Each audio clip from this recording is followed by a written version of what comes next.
Hey, welcome back to another set of my book ramblings. We'll just jump right into it. So, the book Darling Rose Gold is a fictionalized version of the Gypsy Rose Blanchard case.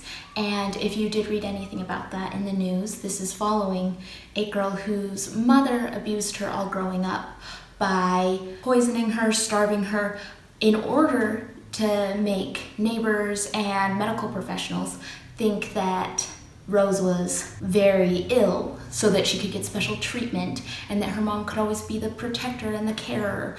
And this was such a horrible case. I remember reading about it and being shocked. I was hoping that maybe this book could bring some sort of closure. Instead, it was written more as a maybe psychological thriller, and I don't know if it was very respectful to this case. In real life, Gypsy Rose has met a man online that she asked to kill her mother, which he did, and she is still in prison for that and being treated for all the abuse that she suffered all of her childhood. So this went a little bit of a different direction, where her mother was sentenced to prison for her crimes, and it follows two timelines. One, our main character, Rose Gold, as she recovers from the abuse those 5 years after.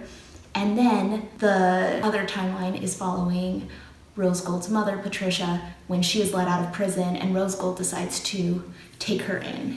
And it's really two very mentally ill people not being treated for their illnesses and trying to make each other miserable. I didn't think there was any sense of justice that I felt with Rose Gold trying to get vengeance on her mother. It didn't feel good. None of it really sat well with me.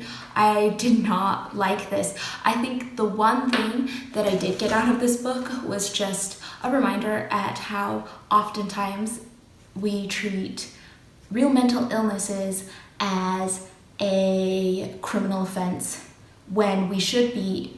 Yes, the mom in this book needed prison time, but she needed extensive therapy as well, and how that maybe would have changed the outcome. And survivors of abuse can't just be on their own and not figure things out. They need more support and more help, and everyone just needed therapy. Basically, this was a downer. I'm not a fan, and my heart goes out to everyone involved in the actual case that this was based on, because I think that this book did not really do that justice. Don't Breathe a Word by Jordan Taylor follows Eva in present day as she gets shipped off to boarding school and wants to make friends and feels a little excluded, and then gets accepted into a secret society. We also follow the storyline of Connie in 1962 as she signs up as part of a group of 6 students who are going to test out their school's fallout shelter. We follow these two storylines and you get a lot of mystery. You know that something bad is going to happen in this fallout shelter with these 6 kids locked in. You also know that things aren't quite what they seem in present day, and Eva is going to try to solve this mystery and see if this elite society is actually all it's cracked up to be. So I thought it was a fun mystery. It wasn't super whodunit kind of mystery. We all know kind of whodunit, but just discovering the truth of what happened and how to get the truth out to the world. I thought it was a fun, light read, nothing too heavy or too groundbreaking, but really enjoyable. So I did like this one. The ending was not super believable for me. There were a lot of things where I'm like, go to the police. If a crime's being committed, just go to the police. There were things that seemed a little fishy to me, but for a young adult mystery novel, it was really excellent. So if you are looking for a good retelling of Snow White, I really enjoyed the book Girls Made of Snow and Glass by Melissa Bashardust. And this follows 2 different timelines. One is Mina, who is kind of our evil queen, and the other is Lynette, who is our Snow White character. And this has a really fun magic system, so for the fantasy aspect, I really enjoyed that. I loved the look into Mina's life. A lot of times I feel like the character of the evil queen in a Snow White retelling might just be shown as vain. She's only concerned about what she looks like. And I feel like they didn't take that away from this version, but they explained it in such a really understandable sort of way that I felt a lot of compassion for Mina, and I understood why she felt that vanity and why she felt she needed to keep up her appearances and what her real motivations were. So I liked her character development. At its heart, this book was a study in the relationship between a stepmother and her stepdaughter. And it wasn't just your typical evil stepmother type thing. And I feel like that was really the heart of this whole book. And so I really enjoyed this. I thought it was really fun. There were a couple things that, were a little boring, or there's always something. It wasn't a perfect book, but it was one of the better fairy tale retellings that I've read recently. So I read Hunted by Megan Spooner, and this is a Beauty and the Beast retelling. And if you love Beauty and the Beast, you will probably enjoy this. The kind of thing that sets this one apart is that the beauty in this book is really good at hunting, and that's why the Beast captures her in the first place, is he's looking for a hunter. Now, was this good? I thought it was interesting. I was on board, I wanted to know what happened, but it did kind of make me question whether Beauty and the Beast is ever a good story.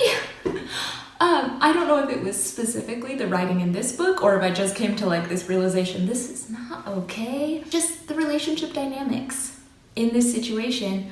How am I supposed to believe in a relationship where the Beast is threatening to kill her family and is physically terrifying to her? It just doesn't seem like there's any way that can turn into a healthy relationship dynamic.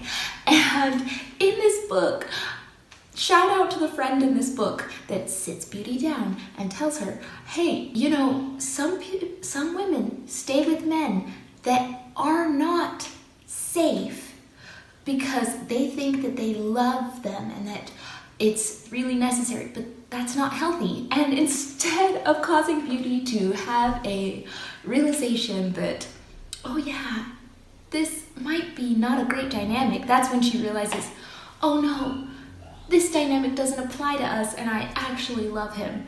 It's just, oosh.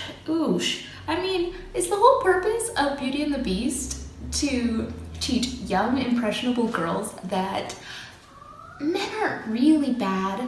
If a man is intimidating or controlling or abusive in any sort of way, it's because you haven't fallen truly in love with him yet. And when you do, you will fix that side of him and it will go away forever. I'm not quite sure if I buy into Beauty and the Beast, and I don't know if it was this book that tipped me off or just looking at it, at this time in my life, I guess. I'm not sure. So if anybody has some good Beauty and the Beast retellings where they feel like maybe a more healthy relationship dynamic is better explored, please let me know, because it used to be one of my favorites as a kid, the Disney movie, and I loved the story, but I'm a little not sure if I'm on board with the story anymore. The book was well written. I did think there were some chapters from the Beast perspective I found kind of cringy, just weren't really working for me. All in all, it's 3 stars for me. As a Beauty and the Beast retelling, fine. Beauty and the Beast in general, I'm not sure if it's so fine anymore. I'll Be the One by Lila Lee is a fun, fluffy teen romance following Sky Shin, and she is a plus-size girl who decides to audition for a Korean singing and dancing competition. And she not only has to prove that she is the best at singing and dancing, she has to deal with the fat phobia from the Korean media, which is notorious for being unaccepting of people with different body types, as well as the criticisms from her own mother about her body. and coming to terms with that while keeping up her own confidence in her skills and in her body. And so it is fun. If you like K-pop, if you want a cutesy romance, this is great. This was a lot of fun. I have a couple of small criticisms, of course, because I'm very critical, but one of them is that it falls into this trope that I see a couple times on books about plus-size girls, where the girl has to say a couple times in the book that not only is she in peak physical condition, her doctor has cleared her and she is perfectly healthy, she's just in a bigger body.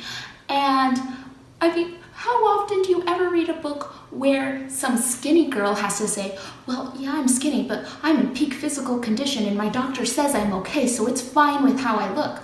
I mean, I understand that for this character, yeah, that was true. She danced a lot, she was very active, but it's not a prerequisite to being a valid person that you are 100% healthy, and people in bigger bodies are valid regardless of their health status. And so having to be told, oh, she's fat, but it's okay because she's healthy fat, I think, it's okay if anyone's fat. That's their own life and that's their bodies, and bodies are wonderful.